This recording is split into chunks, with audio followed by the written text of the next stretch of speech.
I wish I had this video when I was 18, because in this video, I'm going to put you on so much game that if you're 18 right now, you will be able to achieve twice the results I've achieved in half the time. Meaning that if you start a YouTube channel today, for example, at 18 years old, by the time you're 21, you will have double the sub count that you see me with right now. That is the type of game that I'm about to put you on. That said, if I could go back and talk to my 18-year-old self right now, the first thing I would tell him is that he needs to stop comparing himself to other people. Listen, when you compare yourself to other people, a lot of times you are comparing without context. So for example, if you watch my channel, then you probably are at the very least aware of a lot of these young, successful entrepreneurs that you see on YouTube. Guys like Jordan Welch, Eman Gatsi, I don't know if I said his name correctly, but you know who I'm talking about. Guys like that. Guys who have ran up a major, colossal bag in their early 20s or even late teens. But a lot of times, when you compare yourself to people like that and you feel inferior to them, you're only feeling that way because you don't understand the context behind that discrepancy, the discrepancy between where you are and where they are. I made a video recently where I talked more in depth about young millionaires and just exposing the dark truth about young millionaires, but I want to tell you this from that video. One of the key principles of that video was that those people simply started earlier than you did, and you can't go back and make up for that time difference. Those people started at 13, 14 years old, and they never stopped. All of those years that you spent playing video games or playing sports, hanging out with your friends, going to prom, etc., were years that they made sacrifices that you were not willing to make. And because of that, they have achieved disproportionate results. And I'm saying that to say that you can't compare yourself to people who had a head start over you. You weren't aware at that age, and that's okay, because now you are. And in the same way that they started at 13 and became rich at 21, you can start at 18 and become rich at 25 or 26. And believe me when I tell you that if you get rich at 26 years old, nobody on this planet is going to see you as a failure. Now, on the topic of sacrifice, I mentioned that those people, they made sacrifices that you up to this point have been unwilling to make. The next thing that I would tell my younger self, my 18-year-old self in particular, is that if you keep putting in balanced effort, you can only reasonably expect to receive balanced results in return. What do I mean by that? Well, if you're unwilling to sacrifice one of these two things, sleep, social life, if you're unwilling to sacrifice one of those two things, you are not going to achieve disproportionate success. Listen, here's the reality of the situation. I want you to imagine a triangle. At one point of the triangle, there's success, specifically financial success. Another point of the triangle, there's sleep. Another point of the triangle, there's social life. Pick two. You can only optimize for two of those things at a time. Pick two. So if you want to be successful and you want to get 8 hours of sleep a night, you have to be completely content with knowing that you are not going to have a very vibrant and engaging social life. And that could be very, very difficult to fathom, especially in your age range, because everybody else is either actively socializing or at least trying to do that. And yes, this is not good for your mental health. I didn't say it was, but it will work. It will help you become successful without experiencing all of the drawbacks of sleep deprivation. But in the same way, if you decide to optimize for your social life instead, then you're going to experience all of the drawbacks of sleep deprivation.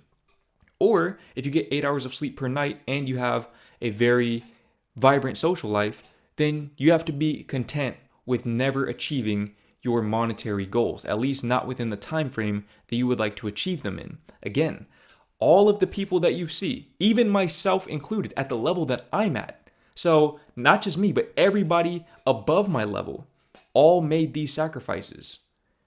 I made sacrifices in direct proportion to the result that I have right now. And because I didn't make bigger sacrifices, I didn't get bigger results than I currently have. You need to very closely assess your life right now and look at where you're spending the most energy and time. Where are you placing your focus? A lot of people like to say that time is the greatest asset, but I would argue that it's actually focus, because focus determines how you use the time that you have. Where are you placing your focus?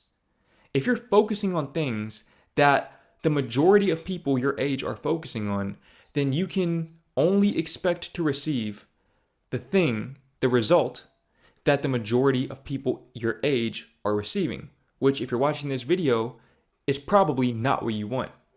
So you need to be honest with yourself and really assess and examine where you can start taking your focus away from either sleep or your social life, or maybe your hobbies or other things that bring you happiness in the short term, so that you can instead experience long-term gratification and fulfillment. And there's going to be somebody in the comments saying, oh, Jordan is saying that you should deprive yourself of sleep and a social life, and that's not healthy. That's not a healthy way to live. Listen, I didn't say it was. I said it's an effective way to live. All of the people that you look up to, that you compare yourself to, they have done that. Compare yourself with context. And once you have that context of what they sacrificed, if you're not willing to make the same sacrifices as them, don't compare yourself to them anymore. Simple as that. Now, here's the reality of the journey to success. Again, if somebody starts at 13 and they get rich at 21, you can start at 18 and get rich at 25 or 26. But the reality of that journey is that there is going to be a lot of work and sacrifice along the way. So that sacrifice that you make is not a sacrifice that you make this week or this month or even this year. You're going to have to make those sacrifices over and over and over again until you achieve your goal, and then you'll have to make sacrifices after that. So in other words, if you want to be very successful, you are going to have to continue to make sacrifices over and over for as long as you want to be successful. You will have to make it a way of life. And the truth is, there is no shortcut for that journey. What a lot of people do to cope with this realization is they try to find shortcuts. They try to find get-rich-quick schemes in order to circumvent that process of sacrifice. They say, I'm going to do drop shipping because I see this guy right here making $100,000 a month, and I'm sure I can do that as well. And yeah, you can, but you just have to make the same sacrifices that he made. Because a lot of times, these people don't tell you what they sacrificed because that doesn't sell. It doesn't sell because nobody wants to make those sacrifices. So you need to understand that there is no shortcut for this process. You're going to have to make the sacrifices. It's going to suck, and you're going to have to keep doing it regardless of the fact that it sucks. And for you, it might take you hitting rock bottom in order to reach a point where you're willing to make the sacrifices necessary to get to where you want to go in life. Or maybe you never hit that rock bottom and you never make those sacrifices and you always live in that perpetual what if. Maybe you can live with that, but not me personally. And I know sure as hell that my 18-year-old self could not live with that. And that is why I continue to grind to this day, is because I don't want to disappoint my 18-year-old self. And in the same way, if you're 18 watching this, you don't want to disappoint your 24-year-old self by not starting the process of making those sacrifices right now. Because again, if I could go back and I could start over from 18 years old, I could get twice the results in half the time, because now I understand the level of sacrifice necessary to get to where I am and to get beyond where I am.